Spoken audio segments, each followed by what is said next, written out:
ان الحمد للہ نحمده ونستعینه ونستغفره ونعوذ باللہ من شرور انفسنا ومن سیئات اعمالنا من يهده اللہ فلا مضل له ومن يضلل فلا هادی له واشهد ان لا الہ الا اللہ وحدہ لا شریک له واشهد ان محمدا عبدہ ورسولہ اما بعد فإن خير الحديث كتاب الله وخير الهدي هدي محمد صلى الله عليه وآله وسلم وشر الأمور محدثاتها وكل محدثة بدعة وكل بدعة ضلالة وكل ضلالة في النار.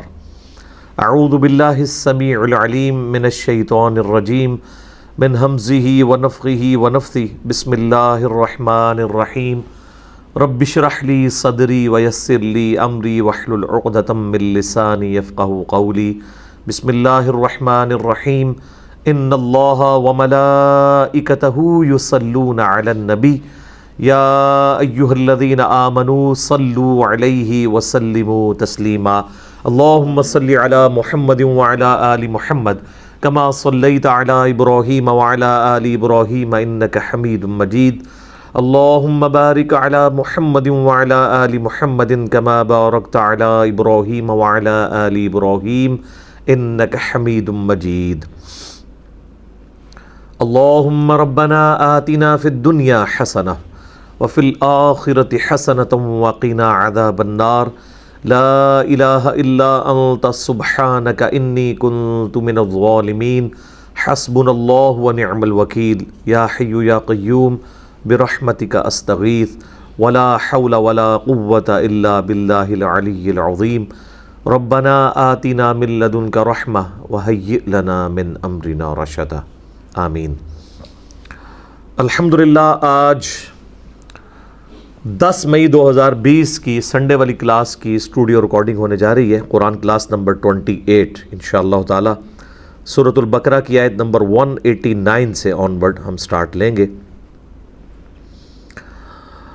اعوذ باللہ من الشیطان الرجیم. بسم اللہ الرحمن الرحیم. یسألونک عن الاہلہ. اور اے محبوب صلی اللہ علیہ وآلہ وسلم یہ آپ سے پوچھتے ہیں چاند کے گھٹنے اور بڑھنے سے متعلق. یہ چاند کیوں گھٹتا اور بڑھتا ہے؟ تو یہ اللہ تعالیٰ نے ایک آسمان میں ایک کیلنڈر لٹکایا ہوا ہے چاند کا گھٹنا اور بڑھنا. اس کے اوپر میری ایک ڈیٹیلڈ ویڈیو بھی آئی تھی، ایک یوٹیوب کے اوپر رکھی ہوئی ہے لیونر کیلنڈر اور سولر کیلنڈر کے اعتبار سے. میں نے اس میں ڈیٹیل گفتگو کی تھی، آج میں اس ڈیٹیل میں نہیں جاؤں گا. بہرحال اگر آپ چاند کو دیکھیں، جب یہ پہلی رات کا چاند ہوتا ہے تو اس کو آپ دیکھیں گے تو اس کی یہ شکل ہوتی ہے، کیمرے کی طرف سے دیکھیں بالکل باریک سی کمان کی شکل. پھر وہ آہستہ آہستہ موٹا ہونا شروع ہوتا ہے حتیٰ کہ یہ ہاف سرکل بن جاتا ہے جسے سیمی سرکل کہتے ہیں. یہ بنتا ہے 7 دن جب مکمل ہوتے ہیں، اور جب ایگزیکٹ 14 دن ہو جاتے ہیں یہ پورا بن جاتا ہے. پھر یہ یہاں سے گھٹنا شروع ہو جاتا ہے حتیٰ کہ یہ جب 21 دن ہوتے ہیں تو یہاں سے سیمی سرکل ہوتا ہے، اور بالکل آخر میں پہنچ کے یہ اس طرح بالکل وہ جو آتا ہے نا سورہ یاسین کے اندر، جیسے ایک کھجور کی ٹہنی ہوتی ہے نا، اس شکل میں آ جاتا ہے. تو ٹہنی سے سٹارٹ ہو کے ٹہنی پہ پہنچتا ہے. جو لوگ چاند کو دیکھ کے تاریخ کا اندازہ لگا سکتے ہیں ان کے لیے بڑی آسانی ہے، یہ اللہ کی طرف سے کیلنڈر ہے کہ وہ اس کے رخ کو دیکھ کے آئیڈیا کر لیتے ہیں کہ اس وقت چاند کی کون سی تاریخ چل رہی ہے. چونکہ اسلام میں کئی ایک چیزیں چاند کے ساتھ ریلیٹڈ ہیں، جس طرح یہ اب رمضان المبارک 1441 ہجری گزر رہا ہے، تو اس کا تعلق سولر کیلنڈر کے ساتھ نہیں ہے بلکہ لیونر کیلنڈر کے ساتھ ہے، چاند کے. اسی طریقے سے ہماری جو حج کی ایکٹیویٹی ہے وہ بھی چاند کے اعتبار سے ہے. اس کے سوا بھی جو اور کوئی فضائل والے دن آتے ہیں جیسے 10 محرم کا دن ہے وہ بھی چاند کے اعتبار سے ہے. یوم عرفہ ہے، ایام تشریق ہے، یہ سب کے سب اس کے ساتھ جڑے ہوئے ہیں. 12 ربیع الاول ہے.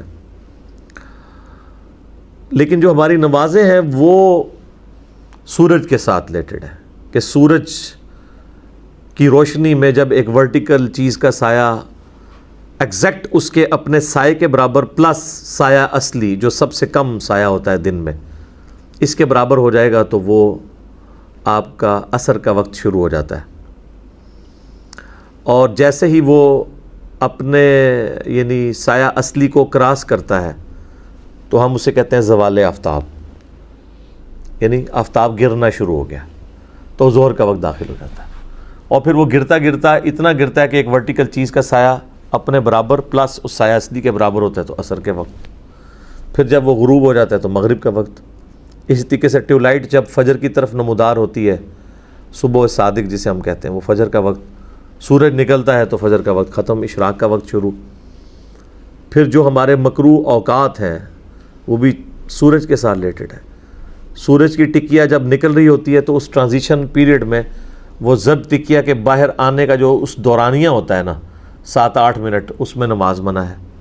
ایگزیکٹ جب وہ ہمارے سر کے اوپر ہوتی ہے یعنی ٹریک کے دوران جب اپنے سینٹر میں پہنچتی ہے وہ 7-8 منٹ، اور غروب ہوتے وقت 7-8 منٹ، یہ 3 اوقات نماز کی ممانعت کے ہیں۔ اس میں صرف ایک ریلیکسیشن ہے، بخاری مسلم میں حدیث ہے کہ اگر کسی نے طلوع آفتاب سے پہلے فجر کی 1 رکعت بھی پا لی تو اس نے نماز پا لی۔ دوسری طرف غروب آفتاب سے پہلے جس نے عصر کی 1 رکعت بھی پا لی تو اس نے عصر کی نماز پا لی۔ یہ بخاری مسلم دونوں میں موجود ہے۔ تو یہاں پر چونکہ اب یہ چاند کا ذکر آ رہا ہے تو یہ کانٹیکسٹ چل رہا ہے حج کا۔ حج سے بات کیوں سٹارٹ ہو رہی ہے؟ آپ دیکھیں بڑی ترتیب سے بات چلی ہے، چونکہ اب قتال کا حکم آنے والا تھا تو قتال کی تیاری کے لیے سب سے ضروری چیز ہے کہ آپ کا جو تزکیہ نفس بھی ہوا ہو اور آپ کا جسم جو ہے وہ ٹف ماحول کا عادی بھی ہو، تو اس کو کرنے کے لیے روزوں کی فرضیت آئی۔ پچھلا پورا رکوع جو ہے وہ روزوں کے اوپر تھا۔ اب حج کے اعتبار سے کچھ احکام و مسائل آئیں گے، اور حج اس وقت آلموسٹ امپاسبل ہوا ہوا تھا کیونکہ مکہ مشرکین عرب کے قبضے میں تھا، مسلمان تو اپنی جان بچا کے مدینہ آئے ہوئے تھے، تو اب مکے کو آزاد کرانے کے لیے قتال کی ضرورت ہے۔ تو یہ ایک پوری ترتیب سے چیزیں چل رہی ہیں، پہلے مکے کی اہمیت بتائی جائے گی، حج کی اہمیت، پھر مسلمانوں کو اس میں کہا جائے گا کہ ہاں بھائی اب تمہیں اجازت دیتے ہیں کہ جس طرح انہوں نے تمہاری سرزمین سے تمہیں نکالا ہے تم بھی ان کے ساتھ قتال کر سکتے ہو اور اپنے اس سرزمین مقدس کو واپس ان سے لے سکتے ہو جس سے انہوں نے تمہیں نکال دیا۔ یہ پورا تانا بانا ہے اس کا۔ تو اب آپ دیکھیں کتنا اس کے اندر ربط موجود ہے۔ یسألونک عن الاہلہ، اے نبی علیہ السلام آپ سے یہ پوچھتے ہیں چاند کے گھٹنے اور بڑھنے سے متعلق، قل ہی مواقیت للناس والحج، تو فرما دیجئے کہ یہ چاند کا گھٹنا اور بڑھنا یہ اس لیے ہے کہ اس سے اوقات کی علامتیں ظاہر ہوں، حج کے لیے لوگ آتے ہیں ان کو یہ پتہ چل جائے کہ اچھا یہ اب شوال کا مہینہ شروع ہو گیا، اب یہ ذی قعدہ کا مہینہ شروع ہو گیا، اس کے بعد ذو الحجہ کا مہینہ آئے گا۔ یہ 4 مہینے حج کے اعتبار سے امپورٹنٹ ہوا کرتے تھے۔ محرم کے فوراً بعد شوال، اور پھر اس کے بعد ذی قعدہ، اور پھر ذو الحجہ، یعنی رمضان المبارک کے فوراً بعد شوال، ذی قعدہ اور ذو الحجہ۔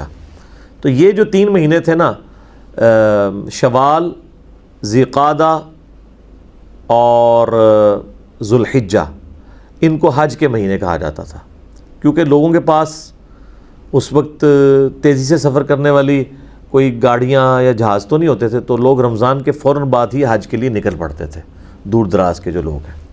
بلکہ جب یہ بعد میں کام پھیلا پھر تو اگلے حج کے لیے اس حج میں تیاریاں شروع ہو جاتی تھیں، 4-4 5-5 مہینے کے لیے لوگ سفر کرتے تھے۔ تو یہ لوگوں کے لیے وقت کے اعتبار سے اللہ نے یعنی علامت مقرر کی ہے اس چاند کو۔ وَلَيْسَ الْبِرُّ بِأَن تَأْتُوا الْبُيُوتَ مِنْ ظُهُورِهَا، اور یہ کوئی نیکی نہیں ہے کہ کوئی شخص اپنے گھر کے پچھلے دروازے سے داخل ہو۔ وَلَكِنَّ الْبِرَّ مَنِ اتَّقَى، بلکہ نیکی تو دراصل یہ ہے کہ کوئی اللہ سے تقوی اختیار کرے، اللہ سے ڈرنے کی روش اختیار کرے۔ وَأْتُوا الْبُيُوتَ مِنْ أَبْوَابِهَا، اپنے گھروں میں داخل ہوا کرو ان کے اصلی جو دروازے ہیں، جو سامنے والے فرنٹ دروازے ہیں انہی سے ہی۔ وَاتَّقُوا اللَّهَ، اور اللہ سے ڈرو، لَعَلَّكُمْ تُفْلِحُونَ، تاکہ تم فلاح پا جاؤ۔ اصل میں یہ ایک ٹریڈیشن تھی وہاں پہ مشرکین عرب میں. صحیح بخاری میں اس کی ڈیٹیل آتی ہے کہ ایک دفعہ جب وہ اپنے گھر سے حج یا عمرے کا احرام باندھ کے نکلتے تھے نا, تو ان میں یہ عقیدہ تھا کہ اگر ہم ایک دفعہ گھر کے دروازے سے باہر نکل گئے ہیں نا, تو اب کوئی چیز اگر وہ گھر بھول گئے ہیں نا تو گھر واپس نہیں آ سکتے, اور اگر واپس آئیں گے نا تو گھر کے پچھلے دروازے سے انٹری ماریں گے, سامنے سے نہیں, کیونکہ ادھر سے تو ایک دفعہ نکل چکے ہیں. تو جس طرح ادھر بھی کئی ایک چیزیں یعنی لوگوں نے مشہور کی ہوتی ہیں, یعنی آپ دیکھ لیں ہمارے اسلام کے اندر بھی جو لوگ اعتکاف بیٹھتے ہیں ان کے بارے میں ہوتا ہے کہ جن کپڑوں میں آپ نے اعتکاف بیٹھنا ہے نا, انہی میں اٹھنا ہے. تو وہ پھر انہی گندے کپڑوں میں پسینے بدبودار, اسی طریقے سے نہ ان کو علماء نہانے دیتے ہیں, بلکہ کئی لوگ تو ناخن بھی نہیں کاٹتے اس میں, نہ خوشبو لگاتے ہیں, نہ غسل کرتے ہیں. وہ کہتے ہیں نہیں صرف فرض غسل کر سکتے ہیں, اس کے سوا نہیں کر سکتے. تو یعنی ایک چیزوں کو بڑا مشکل بنا کے پیش کیا ہوتا ہے. تو یہ پہلے بھی تھا اس طرح. تو آپ دیکھ لیں اسلام تو اس طرح کی ساری متھس جو ہے نا ان کو توڑتا ہے کہ یہ تم نے خام خواہ اس کو تقویٰ بنایا ہوا ہے. یعنی اصل جو چیز ہے, جس طرح یہاں پہ بھی ہمارے معاشرے کے اندر تقوی کی علامت جو ہے نا وہ انسان کی سچائی, دینداری, حقوق العباد کی پاسداری, اسی طریقے سے حسن اخلاق, یہ نہیں ہے, بلکہ یہ دیکھا جاتا ہے اس کی داڑھی کتنی بڑی ہے, اور پگڑی کس سٹائل کی ہے, بہت بڑی, اور ٹوپی کتنے اونچے ترے والی ہے. پورے جو سامنے کے سارے جس کو کہتے ہیں نا آپ گیٹ اپ, اس کے اندر پورے کا پورا دین داخل ہوا ہوتا ہے ظواہر کے اندر. تو وہ بخاری شریف میں آتا ہے کہ وہ پچھلے دروازے سے داخل ہوتے تھے, اور گھروں میں پچھلے دروازے تو ہوتے ہی نہیں تھے, یعنی بیک سائڈ سے وہ دیوار پھلانگ کے اندر آیا کرتے تھے. سب کے پاس تو اتنی بڑی مکان تو نہیں ہوتے کہ جن کے 2 دروازے ہوں. تو کتنی وہ تکلیف کاٹتے تھے اور اس کو نیکی سمجھتے تھے. تو اللہ نے فرمایا یہ کون سی نیکی تم نے بنائی ہوئی ہے؟ نیکی یہ نہیں ہے کہ کوئی پچھلے دروازے سے داخل ہو, یا آج کے دور میں کہا جائے گا کہ نیکی یہ نہیں ہے کہ گندے مندے کپڑوں میں اعتکاف بیٹھے رہو, بلکہ تقویٰ تو یہ ہے کہ تم اللہ تعالیٰ کا خوف اختیار کرو. اور اگر گھروں میں داخل ہونا ہے, کوئی چیز بھول گئے ہو, واپس آنا پڑ گیا, تو انہی دروازوں سے داخل ہو جن دروازوں سے تم لوگ نکل کے گئے تھے. اس میں کیا مسئلہ ہے؟ وَقَاتِلُوا فِي سَبِيلِ اللَّهِ الَّذِينَ يُقَاتِلُونَكُمْ وَلَا تَعْتَدُوا, اور قتال کرو اللہ کی راہ میں ان لوگوں کے ساتھ جنہوں نے تمہارے ساتھ قتال کیا, تم سے لڑے. وَلَا تَعْتَدُوا, لیکن ان کے ساتھ زیادتی نہیں کرنی. ان اللہ لا يحب المعتدین, بے شک اللہ تعالیٰ زیادتی کرنے والوں کو پسند نہیں کرتا. یہ جو اکثر بتایا جاتا ہے نا جی محبت اور جنگ میں سب کچھ جائز ہے, یہ بھی اس کے خلاف ہے یہ آیت, کہ جنگ میں بھی سب کچھ جائز نہیں ہے, ایک خاص لیول تک آپ جا سکتے ہیں, اس سے آگے نہیں. مسلم شریف میں ڈیٹیل حدیث ہے کہ نبی علیہ السلام جب بھی کوئی لشکر روانہ کرتے تو فرماتے کہ بچوں کو قتل نہیں کرنا, عورتوں کو قتل نہیں کرنا, کوئی درخت نہیں توڑنا, ٹھیک ہے, جو لوگ میدان جنگ میں نہیں آئے ہوئے ان کو قیدی نہیں بنانا. یہ نہیں ہے کہ آپ نے ایک شہر فتح کیا ہے تو جو لوگ آپ سے لڑنے کے لیے وہ تو چند ایک لوگ تھے, اب جو شہر کے اندر عوام ہے اس عوام کو اپنا غلام نہیں بنانا. آپ دیکھ لیں, ورنہ تو مسلمانوں کی لونڈیاں لاکھوں کی تعداد میں ہوتی ہیں اگر یہی ہوتا. یہ لونڈیاں صرف وہ عورتیں تھیں جو میدان جنگ میں مسلمانوں سے لڑنے کے لیے اپنے مردوں کے شانہ بشانہ میدان جنگ میں آئی ہوئی تھی بارڈر کے اوپر, ان کو لونڈیاں بنایا گیا. لیکن ان کے بھی حقوق ہیں کہ جو خود کھانا ہے وہ ان کو کھلانا ہے. اس میں بھی کہا گیا کہ ان عورتوں کو آزاد کرو اور ان کے ساتھ خود نکاح کر لو, ان کو ایک آزاد عورت والا سٹیٹس دو, تو یہ اللہ کے نزدیک پسندیدہ ہے. باقی جو اپنے علاقوں میں لوگ رہ رہے ہیں نہ وہ غلام بنائے جائیں گے, نہ ان کی عورتیں لونڈیاں بنائی جائیں گی. صرف یہ ہوگا کہ وہ جزیہ دے کے رہیں گے, اور جزیہ ایک ٹیکس تھا جو وہ وصول کیا جاتا تھا مسلمانوں کی جانب سے, کافروں سے. اس کے اگینسٹ وہ ان کی حفاظت کرتے تھے, اور اگر کوئی علاقہ مسلمان خالی کرتے تھے تو وہ ان کو اس سال کا جزیہ واپس کر دیتے تھے کہ اب ہماری کوئی ذمہ داری نہیں, یہ اپنے جو 4 دینار ہیں, 4 سونے کے سکے سال میں دیے جاتے تھے, یہ پاس رکھو اپنے. تو اس وقت کے قبائلی دور میں جب ہر وقت قتل و غارت کا خطرہ لگا رہتا تھا, 4 دینار کے عوض پورے سال کی آپ کی سیکیورٹی اگر مل جائے تو کوئی مہنگی نہیں ہے.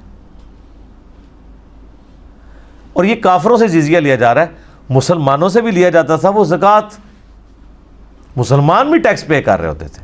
یہ نہیں ہے کہ مسلمان اسی طریقے سے جو ہے وہ, بلکہ آپ کو پتہ ہے عمر بن عبدالعزیز کے دور میں جب اسلام کی یعنی حدود پھیلنی شروع ہوئی اس اعتبار سے کہ لوگوں نے اسلام قبول کرنا شروع کر دیا، تو یعنی کچھ گورنروں کی جانب سے سیدنا عمر ابن عبدالعزیز کو یہ لکھا گیا خط کہ اگر اس طریقے سے تیزی سے لوگ مسلمان ہوتے رہے تو یہ تو ہمارے جزیے کی رقم ہی کم پڑ جائے گی۔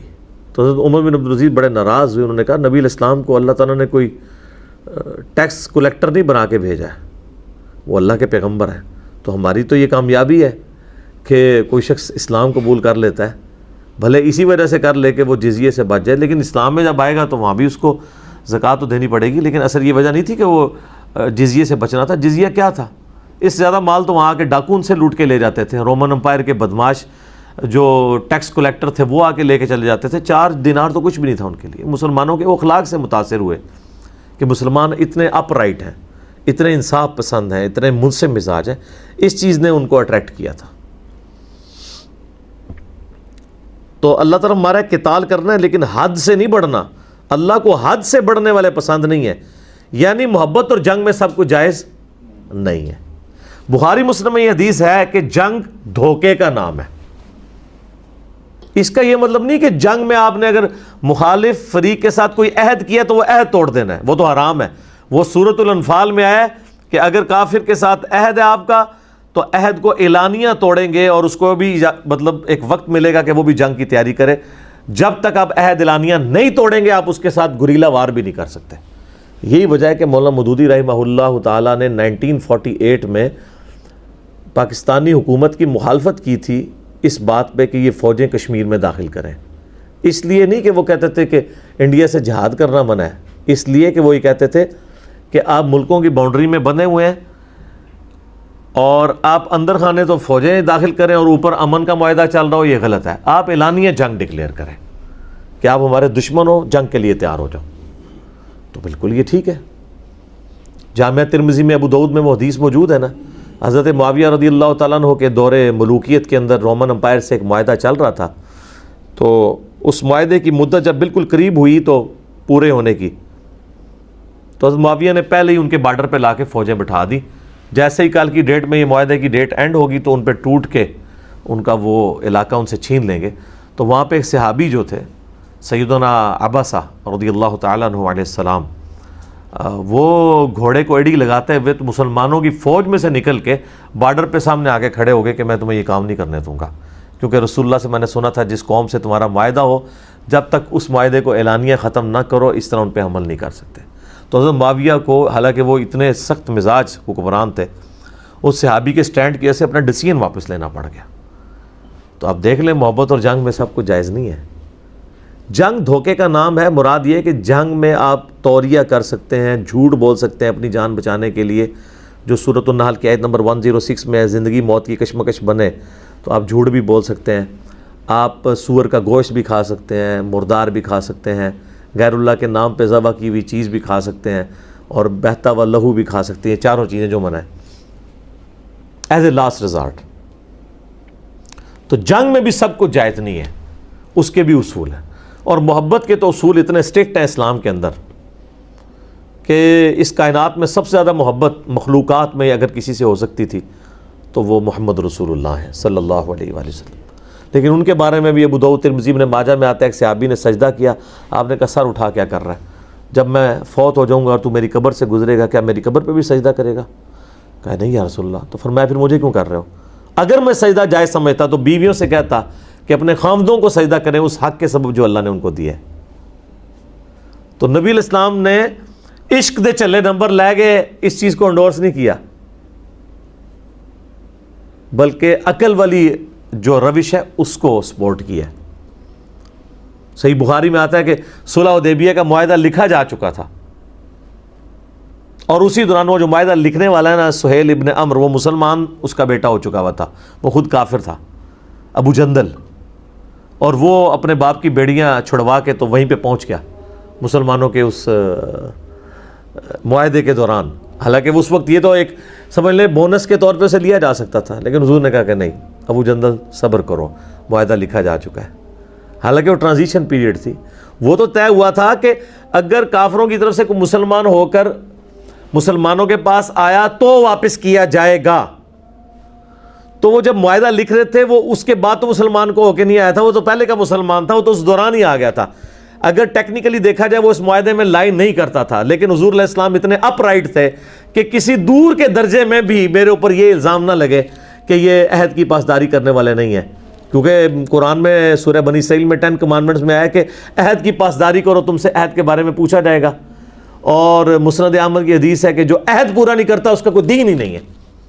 تو نبی علیہ السلام نے جنگ میں بھی خیال رکھا، ابو جندل کو سہیل ابن عمرو کے حوالے کر دیا، حالانکہ صحابہ کو اس وقت بڑا غصہ آ رہا تھا کہ یہ ظالم شخص جو ہے وہ اس کے ساتھ جا کے یہ کچھ کرے گا، لیکن ظاہر ہے صحابہ تو سمعنا وأطعنا، یا رسول اللہ جو آپ نے کہا مان لیا۔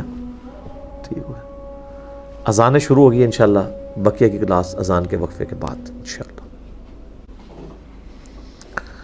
ہاں جی، اذان کے وقفے سے پہلے ہم سورۃ البقرہ کی آیت نمبر 190 کے اوپر ڈسکشن کر رہے تھے، اور اللہ تبارک و تعالیٰ نے قتال کے حوالے سے کچھ گائیڈ لائنز مسلمانوں کو دی ہیں کہ ایک لمٹ کو آپ نے کراس نہیں کرنا۔ اب وہی گفتگو آگے چل رہی ہے، وَاقْتُلُوهُمْ حَيْثُ ثَقِفْتُمُوهُمْ، تم ان کافروں کو قتل کرو جہاں کہیں بھی ان کو پاؤ، وَأَخْرِجُوهُمْ مِنْ حَيْثُ أَخْرَجُوكُمْ، اور تم بھی ان کو اسی علاقے سے نکال دو جس علاقے سے انہوں نے تمہیں نکلنے پہ مجبور کیا یا نکال دیا، یعنی مکہ سے۔ وَالْفِتْنَةُ أَشَدُّ مِنَ الْقَتْلِ، اور فتنہ کرنا، کسی کی زندگی یقیناً بنا دینا، اس کو آزمائش میں ڈال دینا، یہ بڑا جرم ہے قتل کرنے سے۔ انہوں نے فتنہ کھڑا کیا تھا، یعنی ان کی آپس میں رشتہ داریاں سی، اور یہ اپنے رحمی رشتوں کا بڑا خیال کیا کرتے تھے عرب کے لوگ، لیکن جب اسلام کی باری آئی تو انہوں نے مطلب ہر چیز کو بالائے طاق رکھ دیا، یہ چیز نہیں خیال کی کہ ہمارے رشتہ دار ہیں، ہم طریقے سے ان کے ساتھ سلوک کریں، ان کی جائیدادوں پہ قبضہ کر دیا، ان کو ہجرت کے اوپر مجبور کر دیا۔ تو اللہ تعالیٰ نے مسلمانوں کو اجازت دی کہ اب عدلے کا بدلہ ہوگا، لیکن لمٹ کراس نہیں ہوگی، جتنی انہوں نے تمہارے ساتھ کیا ہے تم اتنا ان کے ساتھ کر سکتے ہو۔ اسی چیز کو نبی علیہ السلام نے بنیاد بناتے ہوئے پھر جو قریش کے قافلے تھے نا، ان کے اعتبار سے ان کا مال لوٹنے کی مسلمانوں کو اجازت دے دی، اس کے ایکویلنٹ، جس کی وجہ سے پھر غزوہ بدر ہوئی تھی۔ ابو سفیان کا تجارتی قافلہ آ رہا تھا نا، چونکہ ظاہر ہے انہوں نے مکے میں ہتھیار لیا تھا مال، تو سورۃ الانفال میں آیا کہ اللہ نے اپنے نبی علیہ السلام کے ساتھ یہ وعدہ کیا تھا کہ دونوں لشکروں میں سے ایک لشکر ملے گا۔ تو اکثر کی رائے یہ تھی کہ ہمیں ابو سفیان کا لشکر لوٹنا چاہیے، کیونکہ وہ ہے تجارتی قافلہ، اس میں کوئی سیکیورٹی گارڈز کوئی نہیں ہے، نہتے ہوں گے، ہم فوراً کر لیں گے۔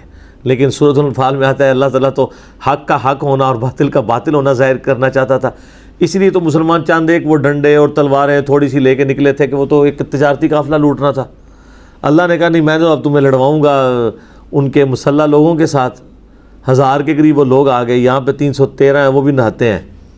یہ نہیں تھا کہ ان کے پاس تلواریں یا کوئی اونٹ ہے ہی کوئی نہیں تھے کہ وہ مطلب وہ لے کے نہیں آئے، اتنے غریب تھے، نہیں تھا، وہ بس نکلی کیٹاسٹرافک کنڈیشن میں تھے۔ تو تبھی اللہ تعالیٰ کی قدرت کا اظہار ہونا تھا نا کہ نہتے لوگوں سے آرمڈ 1000 لوگ وہ مروا دیے جائیں، وہ عربی جو جنگجو مشہور تھے۔ تو پھر مسلمانوں کی داغ بیٹھ گئی۔ ان آیات کو لوگ آؤٹ آف کانٹیکسٹ بھی کوٹ کرتے ہیں کہ جی یہ کہتے ہیں دیکھیں جی قرآن میں لکھا ہوا ہے کہ جہاں بھی قاتل یعنی اس کو کافر کو پاؤ نہ قتل کر دو۔ تو یہ صرف اس آیت کو اس طرح نہیں لینا ہے، یہ کن کافروں کی بات ہو رہی ہے؟ جو مکے کے وہ کافر جنہوں نے مسلمانوں کے ساتھ یہ نہیں ہے کہ آج مسلمان جہاں بھی کوئی کافر دیکھیں گے تو اس کو قتل کر دیں گے، یہ اس طرح نہیں ہے۔ اور اللہ تعالیٰ ہمارے جو فتنہ انگیزی ہے نا جو انہوں نے مچائی ہے، یعنی زمین کے اندر انہوں نے فساد فی الارض جو کر دیا ہے، یہ بڑا جرم ہے کافروں کا۔ تو اس سے یہ بات پتہ چلی کہ بڑے جرم کو مٹانے کے لیے کبھی کبھار قتال کرنا پڑتا ہے۔ جیسے آپ نے اگر کسی کے اپینڈکس ریموو کرنا ہے تو آپ کو نشتر چلانا پڑے گا، کیونکہ آپ بڑی کاز کے لیے کر رہے ہیں۔ نشتر چلنے سے تو اس سے تھوڑی تکلیف ہوگی، اتنا حصہ جلد کا کٹ جائے گا، بعد میں ریکور ہو جائے گا، لیکن اگر اپینڈکس اندر پھٹ گیا تو بندہ ہی فارغ۔ تو ایک شخص جو جان سے جا رہا ہے اس کو بچانے کے لیے اگر اس کا آپریشن کر لیا جائے، بائی پاس کر لیا جائے یا کوئی اور، تو یہ چیز اس کے لیے سود مند ہے۔ یہاں پہ بھی اللہ تعالیٰ ہمارا کہ فتنے کو مٹانے کے لیے قتال کرنا ضروری ہے۔ اور اگر کوئی کہنا کہ لڑائی بری بات ہے، تو یہ دیکھو کہ یہ لڑائی جو ہے وہ لڑائی برائے لڑائی نہیں ہے، بلکہ فتنے کو مٹانے کے لیے ہے۔ اور والفتنۃ اشد من قتل، من القتل، فتنہ جو ہے وہ تو خود قتل سے بڑھ کے چیز ہے، تو فتنے کو مٹانے کے لیے چھوٹی چیز کرنا لاجیکلی صحیح ہے، سمجھ رہی بات کی؟ لیکن اس میں بھی دیکھ لیں آپ، جنگ کے بھی اصول ہیں، everything is fair in love and war نہیں ہے. وَلَا تُقَاتِلُوهُمْ عِنْدَ الْمَسْجِدِ الْحَرَامِ، اور دیکھنا مسجد حرام کے پاس قتال نہیں کرنا. وہ حرمت والی جگہ ہے، وہ مکے کی سرزمین ہے، وہاں حرمت والے مہینوں میں تو ویسے ہی جنگ منع تھی، عام حالت میں بھی مکے کے اندر آپ یہ کام نہیں کر سکتے. حَتَّى يُقَاتِلُوكُمْ فِي، ہاں اگر حرم کا وہی خیال کرنا چھوڑ دیں اور وہ تمہارے ساتھ قتال کے اوپر اتر آئیں، تم سے جنگ کے اوپر آمادہ ہو جائیں، پھر تمہیں اجازت ہے، پھر تم کعبے میں بھی قتال کر سکتے ہو. پھر یہ نہیں ہوگا کہ بھی کعبے کی حرمت کا خیال رکھنا ہے، پھر تو کعبے کی عمر سے بڑھ کے مسلمان کی جان کی حرمت ہے نا، اس کی جان بچانا ضروری ہے نا. مسلمان کی جان کی حرمت اس سے بڑھ کے ہے، کیونکہ وہ جامعہ ترمذی میں، سنن ابن ماجہ میں حدیث ہے، نبی صلی اللہ علیہ وآلہ وسلم نے فرمایا کہ اے کعبہ تیری خوشبو بڑی اچھی ہے. اس کی مرفوع روایت بھی ہے، موقوف روایت زیادہ مضبوط ہے، لیکن اللہ کے نزدیک ایک مومن کی دل کی حرمت یا مومن کی جان کی حرمت کعبے سے بھی بڑھ کر ہے. تو اگر کعبے میں کسی مومن کو قتل کیا جاتا ہے، اس کے ساتھ زیادتی کی جاتی ہے، تو پھر تمہیں اجازت ہے کہ تم قتال کر سکتے ہو. فَإِن قَاتَلُوكُمْ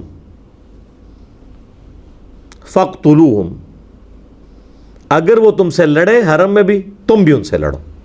كَذَلِكَ جَزَاءُ الْكَافِرِينَ، یہی بدلہ ہے ایسے کافروں کا. فَإِنِ انْتَهَوْا فَإِنَّ اللَّهَ غَفُورٌ رَحِيمٌ، اگر وہ باز آ جائے اپنی حرکتوں سے تو بے شک پھر اللہ بھی معاف کرنے والا ہے.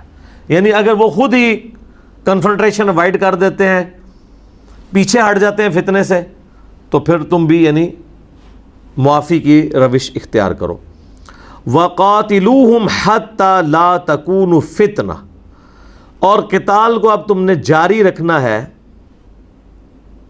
یہاں تک کہ فتنے کا خاتمہ ہو جائے. وَيَكُونَ الدِّينُ لِلَّهِ، اور دین پورے کا پورا اللہ کے لیے ہو جائے. یعنی جب تک اب دین کا غلبہ نہیں ہو جاتا، آپ کا قتال اب رکنا نہیں چاہیے. تو اب یہ دیکھ لیں قتال پھر جاری رہا ہے. غزوہ بدر سے یہ قتال شروع ہوا ہے، اور نبی علیہ السلام کی زندگی کا آخری غزوہ ہے تبوک، غزوہ تبوک جو رومن امپائر کے خلاف تھا. بیچ میں آپ دیکھیں کتنے غزوات ہیں، یعنی 2 ہجری کے اندر غزوہ بدر ہے، 3 ہجری کے اندر غزوہ احد ہے، ایک سال کے اندر ہی.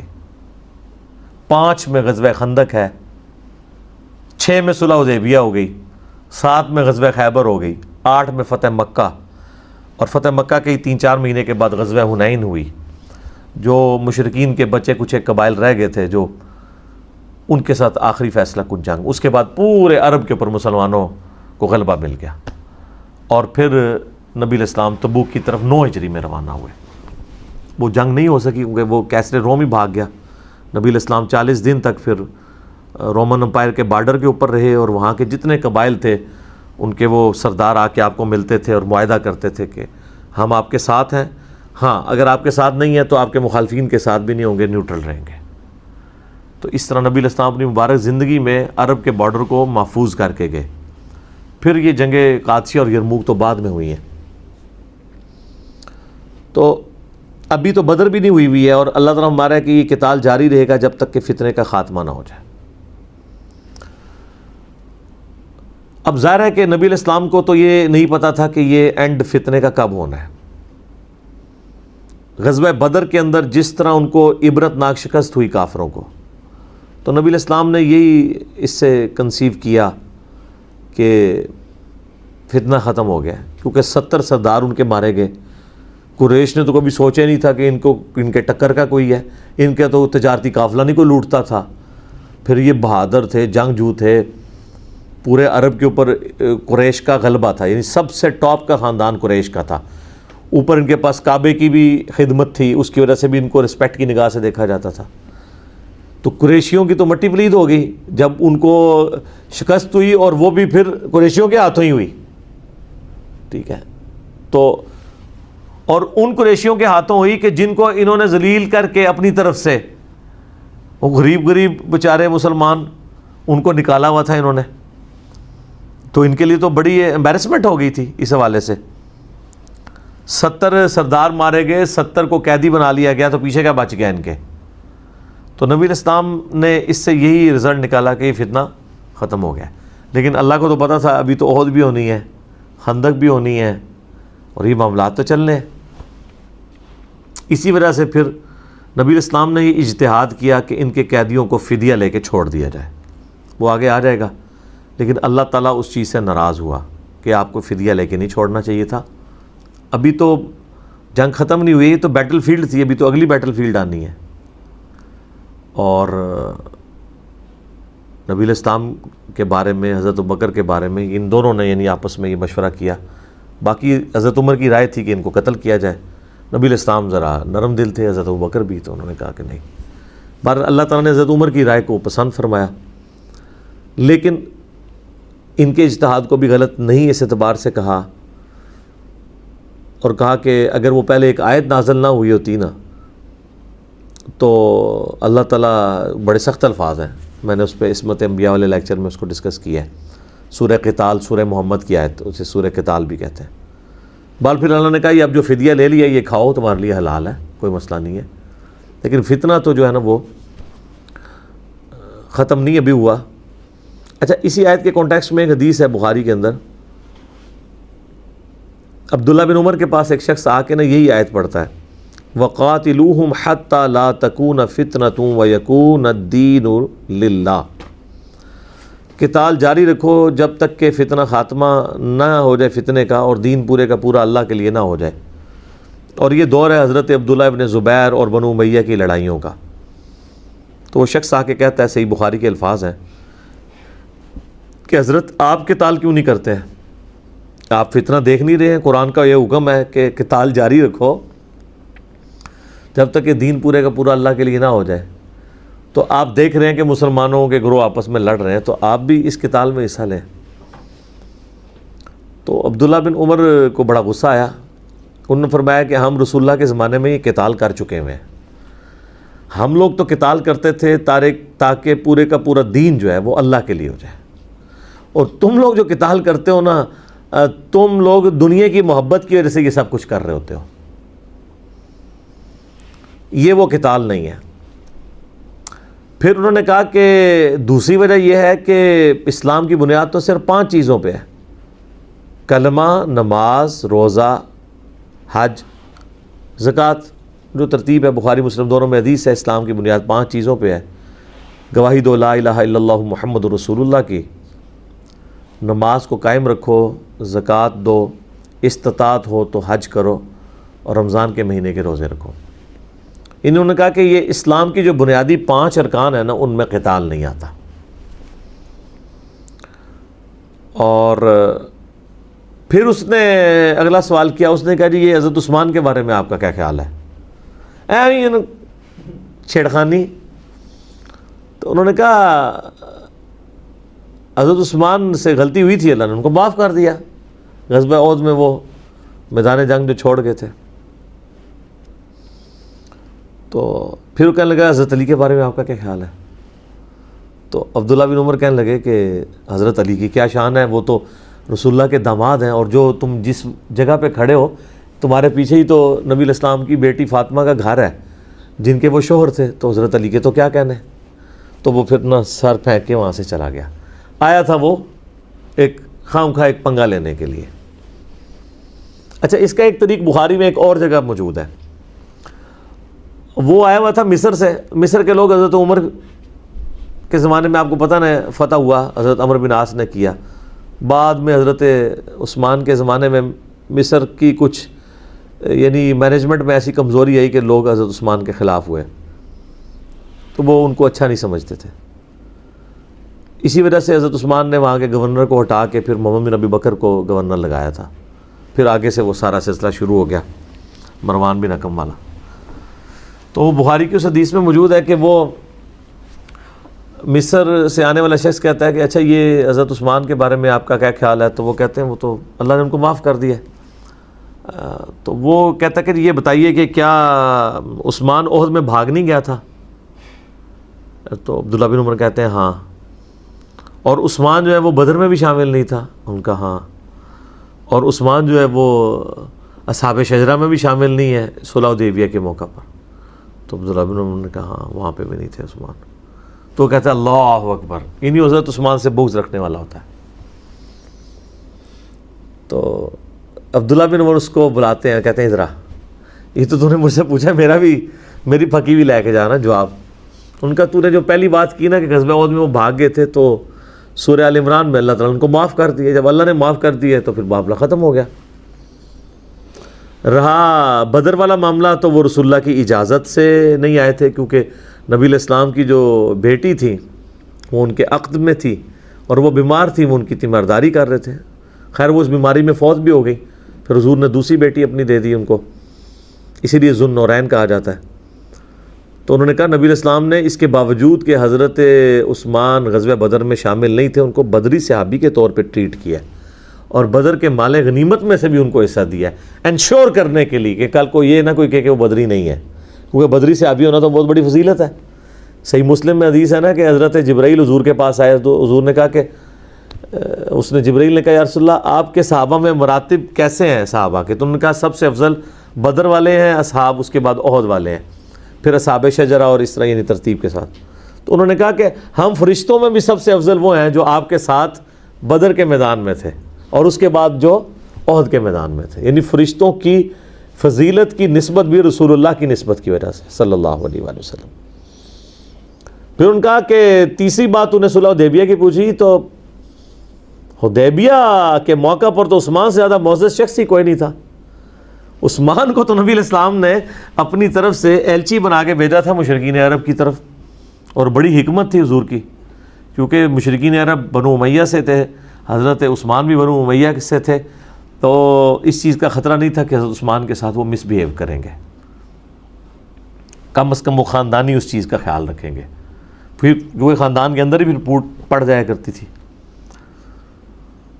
یہاں پہ مشہور ہوگی خبر کہ حضرت عثمان کو انہوں نے قتل کر دیا، کیونکہ آنے میں دیری ہوگی وہ ڈسکشن کے دوران۔ تو نبی علیہ السلام نے صحابہ اکرام کو ایک درخت کے نیچے جمع کیا، سورۃ الفتح میں بھی اس کا ذکر ہے اور صحیح بخاری کے اندر پورا واقعہ موجود ہے۔ تو اس درخت کے نیچے نبی علیہ السلام نے اپنا ہاتھ رکھا، اور اللہ نے یہاں تک کہا کہ نبی کے ہاتھ پہ اللہ کا ہاتھ ہے۔ تقریباً 1400 سے 1500 اصحاب تھے جنہوں نے موت کے اوپر بیعت کی کہ ہم اس وقت تک یہاں سے نہیں ہٹیں گے جب تک کہ حضرت عثمان کے قتل کا بدلہ نہ لے لیں۔ آپ دیکھ لیں اس زمانے میں علم غیب ہوتا ہی کوئی نہیں تھا، ورنہ تو یہ سارا کچھ کرنے کی ضرورت ہی کوئی نہیں تھی۔ جو گیون سرکمسٹانسز تھے ان کے اوپر فیصلہ کیا جاتا تھا۔ اینڈ پہ نبی علیہ السلام نے اپنے ہاتھ کو کہا کہ یہ عثمان کا ہاتھ ہے، تو میں عثمان کی بیعت بھی اس میں شامل کرتا ہوں۔ خیر اتنی دیر میں عثمان آ گئے، تو حضرت عبداللہ بن عمر نے کہا کہ اس دن تو حضرت عثمان زیادہ کوئی معزز شخص نہیں تھا کہ جس کے ہاتھ کو رسول اللہ اپنا ہاتھ قرار دے دیں، تو اس سے بڑی تو کوئی فضیلت نہیں ہو سکتی۔ تو وہ بھی اسی آیت کے کانٹیکسٹ میں کہ وَقَاتِلُوهُمْ حَتَّى لَا تَكُونَ فِتْنَةٌ وَيَكُونَ الدِّينُ لِلَّهِ، فتنہ جب تک مٹ نہیں جاتا، دین ٹوٹل اللہ کے لیے نہیں ہو جاتا، تو تم قتال جاری رکھو۔ اچھا عبداللہ بن عمر کی یعنی ایک نبی علیہ السلام کے زمانے میں، خلفائے راشدین کے زمانے میں بہت ساری جنگوں میں انہوں نے حصہ لیا اور دیکھیں زندہ رہے ہیں، یعنی کوئی جنگ نہیں انہوں نے چھوڑی، چاہے رومنز کے خلاف ہو، پرشین کے خلاف ہو، اور بدر میں ان کو شامل نہیں کیا گیا تھا کیونکہ عمر تھوڑی تھی۔ احد کے موقع پہ کہتے ہیں میری 14 سال عمر ہوگی تو مجھے شامل کر لیا گیا۔ اب مجھے بتائیں عبداللہ بن عمر اگر احد کے موقع پر 14 سال کے تھے تو حضور کی وفات کے وقت کتنے سال کے ہوئے؟ 22 سال۔ 22 سال کیا عمر ہوتی ہے، اور کتنی احادیث روایت کی ہیں۔ ٹاپ آف دا لسٹ جو 7 صحابہ ہیں حدیثیں روایت کرنے والے، حضرت ابو ہریرہ، انس بن مالک، سیدہ عائشہ، جابر بن عبداللہ بن عباس بھی ان میں شامل ہیں. تو اور عبداللہ بن عمر بھی شامل ہے. یہ وہ عبداللہ بن عمر ہے. لیکن جب مسلمانوں کی باہمی خانہ جنگی شروع ہوئی ہے حضرت عثمان کی شہادت کے بعد، پھر یہ کسی جنگ میں انہوں نے اس کے بعد پھر مرتے دم تک کسی جنگ میں حصہ نہیں لیا. یہ سمجھتے تھے کہ یہ اس جنگ میں مجھے علیحدہ رہنا چاہیے.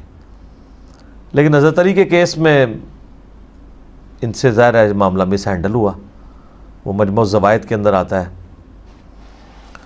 اور المستدرک للحاکم کے اندر بھی موجود ہے کہ عبداللہ بن عمر اپنی یعنی موت کے دنوں میں کہا کرتے تھے کہ مجھے زندگی میں نہ کوئی نماز چھوڑنے کے اوپر، نہ کوئی نیکی کا کام چھوڑنے کے اوپر کوئی افسوس ہے. میں نے کوئی نیکی چھوڑی نہیں ہے.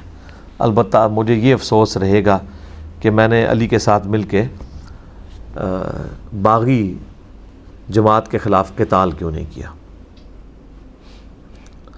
لیکن وہ ان کو اس وقت پتہ چلا جب یعنی پانی جو ہے وہ سر سے گزر چکا تھا، کیونکہ عبداللہ بن عمر فوت ہوئے ہیں 74 ہجری میں، حضرت علی شہید ہوئے ہیں 40 ہجری میں. یعنی حضرت علی کے بعد بھی یہ آلموسٹ 34 سال زندہ رہے ہیں. ٹھیک ہے جی.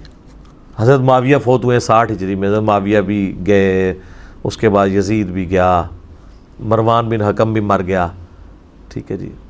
عبد الملک بن مروان کے دور میں یہ فوت ہوئے ہیں، اور وہ بھی حجاج ابن یوسف جو عبد الملک کا گورنر تھا، وہ ان سے بڑا جیلس تھا، اس نے احرام کی حالت میں انہیں نیزہ مروایا تھا. اسی لیے بخاری میں آتا ہے کہ جب وہ ان کی تیمارداری کرنے آیا، بستر مرگ کے اوپر تھے یہ، اور کہا کہ مجھے پتہ چل جائے نا آپ کا قاتل کون ہے تو میں اسے نہ چھوڑوں. تو عبداللہ بن عمر نے پھر تقیتاً بات کی. انہوں نے کہا میرا قاتل تو وہ ہے جس نے احرام کی حالت میں لوگوں کو آلات جنگ لانے کی اجازت دی ہے، رسول اللہ نے تو اس کی اجازت نہیں دی تھی، یعنی تم ہو میرے قاتل. تو آخری وقت میں وہ آل امیہ جن کے خلاف حضرت عبداللہ بن عمر جنگ کرنے کو سمجھتے تھے کہ لاس ہوگا، جب وہ انہی کے ہاتھوں شہید ہوئے، ان کو زخم لگوایا گیا، تو اپنی بیماری کے دنوں میں ان کو اس چیز کا احساس ہوا کہ ہمیں حضرت علی کا ساتھ اس وقت دینا چاہیے تھا. تو لہٰذا عبداللہ بن عمر کے حوالے سے جو لوگ پیش کرتے ہیں نا بخاری مسلم کی حدیث کے، جب یزید کی لوگ بیعت توڑ رہے تھے تو وہ لوگوں کو سمجھاتے تھے بیعت نہ توڑو، تو وہ بیچارے اس وقت سمجھا رہے تھے جب ان کو پتہ ہی نہیں تھا یہ کام کیا ہو رہا ہے. کیونکہ جو بیعت توڑ رہے تھے وہ انجینئر صاحب کی ویڈیوز نہیں دیکھ کے توڑ رہے تھے، وہ بھی تو صحابہ تابعین نہیں تھے نا، جو عبداللہ بن عمر جن کو سمجھانے گئے تھے کہ یزید کی بیعت نہ توڑو. تو آخر ان کا بھی تو کوئی موقف تھا، وہ بھی صحابہ تابعین تھے. ان کا موقف یہ تھا کہ حضرت حسین کو انہوں نے اب شہید کر دیا ہے، اس کے بعد اگر ہم نے اس وقت دب کے بیعت ان لوگوں کی کر بھی لی تھی تو اب ہم کس بنیاد کے اوپر اس بیعت کو نبھائیں جب انہوں نے نبی علیہ السلام کے نواسے کو شہید کر دیا. اس لیے پھر وہ یزید نے مدینے پہ حملہ کیا، واقعہ ہررا ہوا، پھر کعبے پہ بھی چڑھائی کی، یہ سارے معاملات ہوئے. تو یہ عبداللہ بن عمر سے چونکہ یہ چیزیں جڑی ہوئی تھی اس لیے میں نے اس کو بیان کر دیا. باقی آپ ہمارا کربلا والا ریسرچ پیپر پڑھ لیتا، آپ کو سب کچھ پتہ چل جائے گا. فَإِنِ انْتَهَوْا فَلَا عُدْوَانَ إِلَّا عَلَى الظَّالِمِينَ، اگر وہ باز آ جائیں تو سمجھ لو کہ سختی کسی پر جائز نہیں مگر ظالموں کے لیے. یعنی اگر بیک فٹ پہ چلے جائیں پھر یہ کام نہیں کرنا. حتیٰ کہ سورۃ الانفال میں آیا کہ اگر میدان جنگ میں کافر تمہیں صلح کی آفر کرے، صلح قبول کر لو. صلح کی آفر وہ اس طرح نہیں ہوتی تھی کہ وہ برابری کی بنیاد پہ ہوتی تھی، یعنی وہ ایکسیپٹ کر لیتے تھے کہ بھی ہم جزیہ دینے کے لیے تیار ہیں، ہم پیچھے چلے جاتے ہیں، جس طرح رومن امپائر نے کر لی ہے. پرشین امپائر کیوں ختم ہوئی ہے؟ یہ آخری وقت تک لڑتے رہے. ظاہر ہے یہ بھی بڑے جنگجو لوگ تھے، یہ انہوں نے مسلمانوں سے ہار نہیں مانی، جزیے پہ آمادہ نہیں ہوئے، تو دیکھ لیں صفحہ ہستی سے ہی مٹ گئے. رومن امپائر نے یہ کر لیا تھا کہ جب انہوں نے دیکھا ہمارا آدھے سے زیادہ ملک چھن چکا ہے، شام بھی ہم سے جاتا رہا، باقی علاقے بھی چلے گئے، اور کیسرے روم جا کے قسطنطینیہ میں بیٹھ گیا، تو انہوں نے کہا کہ جی وہ اب ہمیں یہ کرنا چاہیے کہ اب جو باقی سلطنت بچ گئی ہے اس کو بچا لیں. تو حضرت عمر کی طرف انہوں نے ایلچی اپنا روانہ کر دیا کہ ٹھیک ہے حضرت، ہم جزیہ دینے کے لیے تیار ہیں، ہم آپ کو سالانہ اتنے، یعنی اگر ہماری آبادی اتنے لاکھ ہے تو فی بندے کے عوض 4 دینار کریں تو وہ آج کے اربوں ڈالرز مسلمانوں کو جزیہ ملتا تھا، آج کے، ٹھیک ہے، اربوں ڈالرز. کیونکہ وہ جو 20 دینار سونے کے ہوا کرتے تھے نا، وہ آج کا 7.5 تولے سونا بنا کرتا تھا. تو 7.5 تولے سونا اور 20 دینار، اور جہاں 20 لاکھ دینار آ رہے ہوں تو ذرا تولے آپ گننے شروع کریں، اربوں ڈالرز بنتے ہیں. تو اس عقل مندی سے انہوں نے رومن امپائر نے اپنی بچی کچی ساکھ جو ہے نا وہ رکھی، اور اسی کی اب وہ باقیات اب آپ کے پاس چند ایک عیسائیوں کے ملک ٹوٹی پوٹی فارم میں رہ گئے. بعد میں گریٹ برٹن جو ہے وہ کیوں بنا ہے؟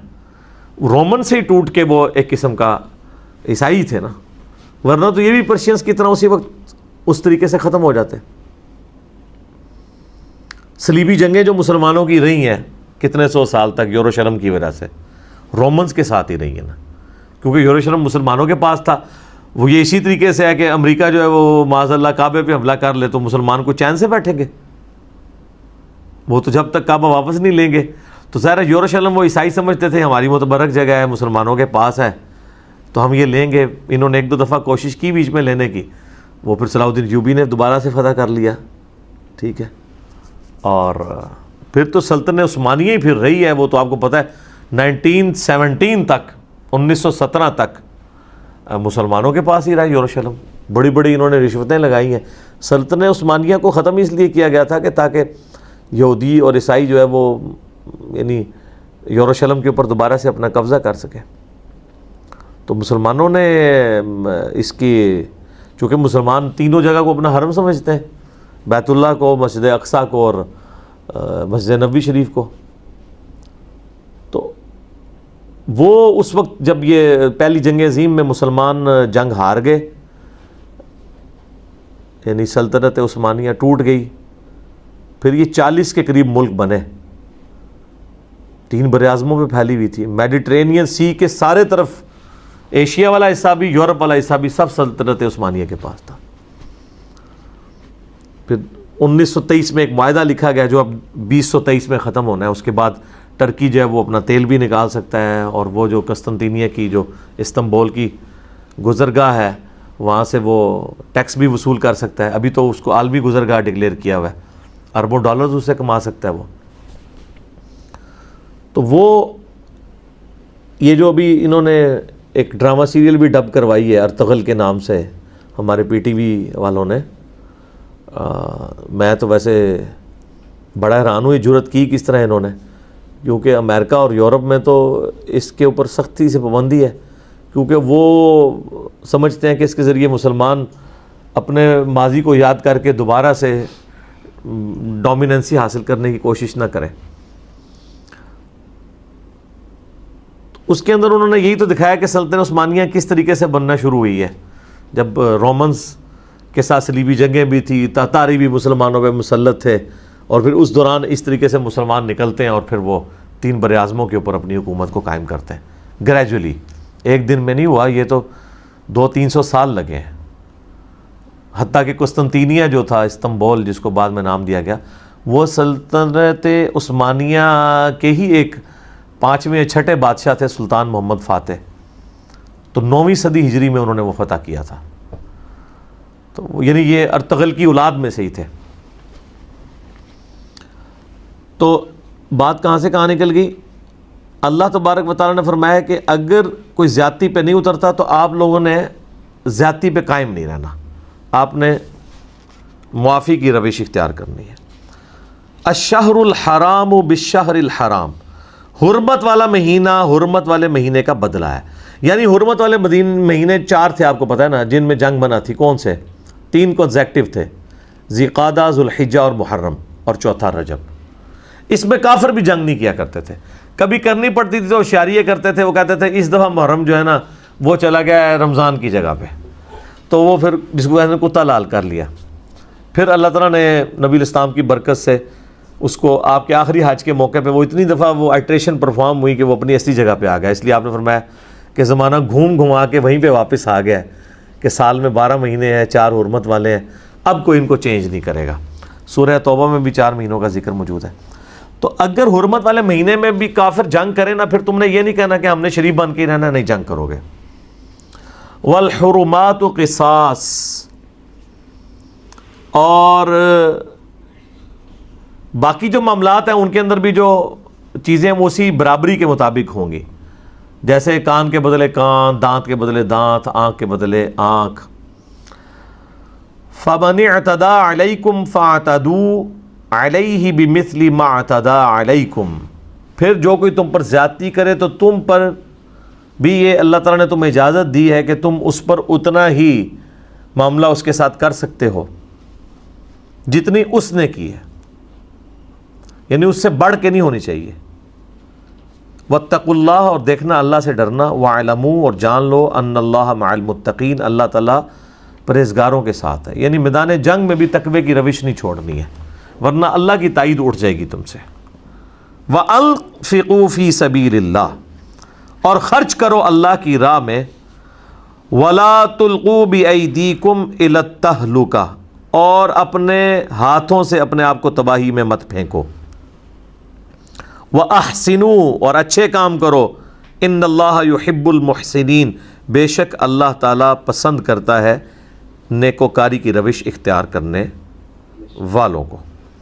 اچھا، یہ جو آیت نمبر 195 کا یہ حصہ ہے نا، وَلَا تُلْقُوا بِأَيْدِيكُمْ إِلَى التَّهْلُكَةِ، اپنے ہاتھوں سے اپنے آپ کو تباہی میں مت ڈالو، یہ اس کانٹیکسٹ میں بات ہو رہی ہے جو اس سے پیچھے اسی آیت میں ہے، وَأَنفِقُوا فِي سَبِيلِ اللَّهِ وَلَا تُلْقُوا بِأَيْدِيكُمْ إِلَى التَّهْلُكَةِ، اپنے ہاتھوں سے ہی اللہ کی راہ میں خرچ کر دو اور اپنی جان کو اپنے ہاتھوں سے ہلاک نہ کرو۔ مراد کیا؟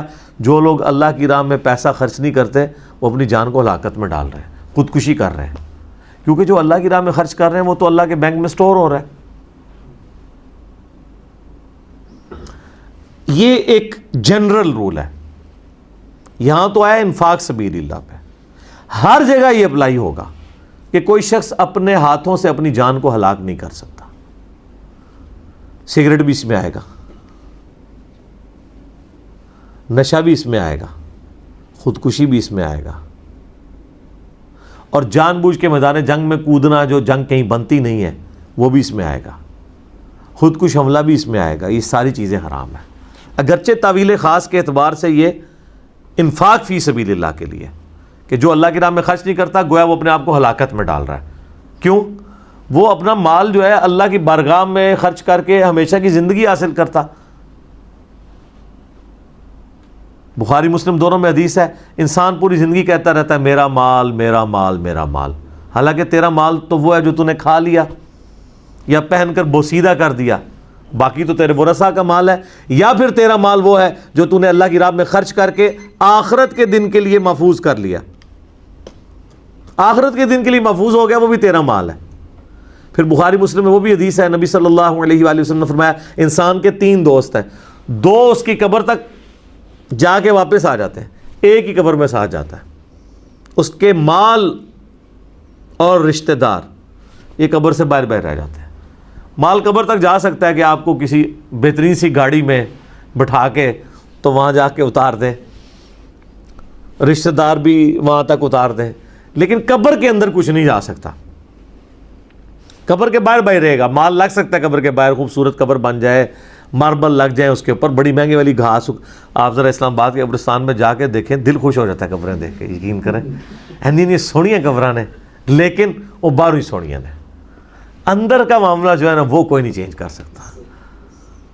اللہم اجرنا من النار، اللہم انی اسألک جنت الفردوس، آمین۔ اللہم انی اعوذ بک من عذاب جہنم ومن عذاب القبر ومن فتنة المحیا والممات ومن شر فتنة المسیح الدجال، آمین ثم آمین۔ تو جو کچھ بھی آپ کو انویسٹمنٹ کر سکتے ہیں نا وہ باہر والے حصے میں کر سکتے ہیں، اندر نہیں۔ فرمایا 3 دوست ہیں، 2 باہر ہی رہ جائیں گے، مال اور رشتہ دار، اور اندر ایک ہی جائے گا، مال۔ پھر بخاری میں حدیث ہے جب میت کو چرپائی پہ رکھا جاتا ہے تو بری میت کلام کرتی ہے، زمین و آسمان کی ہر مخلوق اس کی آواز سنتی ہے سوائے جنوں اور انسانوں کے، اور اگر یہ سن لیں تو یہ بے ہوش ہو جائیں۔ وہ چیخ کے کہتی ہے مجھے کہاں لے کے جا رہے ہو، ڈر جاتی ہے نا، اور نیک میت کہتی ہے مجھے جلدی جلدی لے جاؤ قبر کی طرف، کیونکہ اسے تو پتہ ہے میرا انجام آگے کیا ہونے والا ہے، ہمیشہ کی جنتیں مقدر ہونے والی ہیں۔ جو صحیح مسلم میں موجود ہے کہ جب جنتی کو رکھا جاتا ہے تو 70 گز دائیں بائیں آگے پیچھے اس کی قبر کشادہ کر دی جاتی ہے، لیکن وہ آپ کھود کے دیکھیں آپ کو نظر نہیں آئے گی، یہ ذہن میں رکھیے گا، وہ سارا معاملہ ہے برزخ کا، وہ فریم آف ریفرنس ہی کچھ اور ہے، وہ دنیا ہی الگ ہے، اس کا ایک وکھرا جہاں ہے، اس کا ایک اپنا ہی جہاں ہے، یہ وہ والا نہیں ہے واقعی یار، اس کا وکھرا ہی جہاں ہے۔ ہمیشہ ہی جملہ غلط نہیں ہوتا، اس کا ایک اپنا جہاں ہوتا ہے واقعی۔ جو جنتی ہوتا ہے نا، جو اللہ رسول کو مان کے اور ان کی مان کے چلا ہوتا ہے، واقعی اس کا پھر آخرت میں وکھرا جہاں ہوتا ہے۔ دنیا میں جس کا وکھرا جہاں ہو گیا وہ مارا گیا، دنیا ہی پائی دی ہے کتابوں نے جہاں ہی رہنا ہے، اتوں باہر نہیں نکلنا۔ اگے جاؤ گے تہاڈی مرضی کا جہاں ہوگا۔ دنیا آپ اللہ کی مرضی گزاریں، آخرت آپ کی مرضی کی ہے، اور دنیا اگر آپ اپنی مرضی گزاریں گے پھر آخرت اللہ کی مرضی کی ہے۔ والعیاذ باللہ تعالی۔ اللہم اجرنا من النار، اللہم من احییتہ منا فاحیہ علی الاسلام ومن توفیتہ منا فتوفہ علی الایمان۔ اللہ تعالیٰ سے دعا ہے جو حق بات میں نے کہی اللہ تعالیٰ ہمارے دلوں میں راسخ فرمائے، اگر جذبات میں میرے منہ سے کوئی غلط بات نکل گئی تو اللہ تعالیٰ ہمارے دلوں سے ہی محو کر دے، ہمیں معاف بھی فرما دے، ہمیں کتاب و سنت کی تعلیمات پر عمل کر کے دوسرے بھائیوں تک پہنچانے کی توفیق عطا فرمائے۔ سبحانک اللہم و بحمدک، اشہد ان لا الہ الا انت، استغفرک و اتوب الیک، وما علینا الا البلاغ المبین۔ آمین۔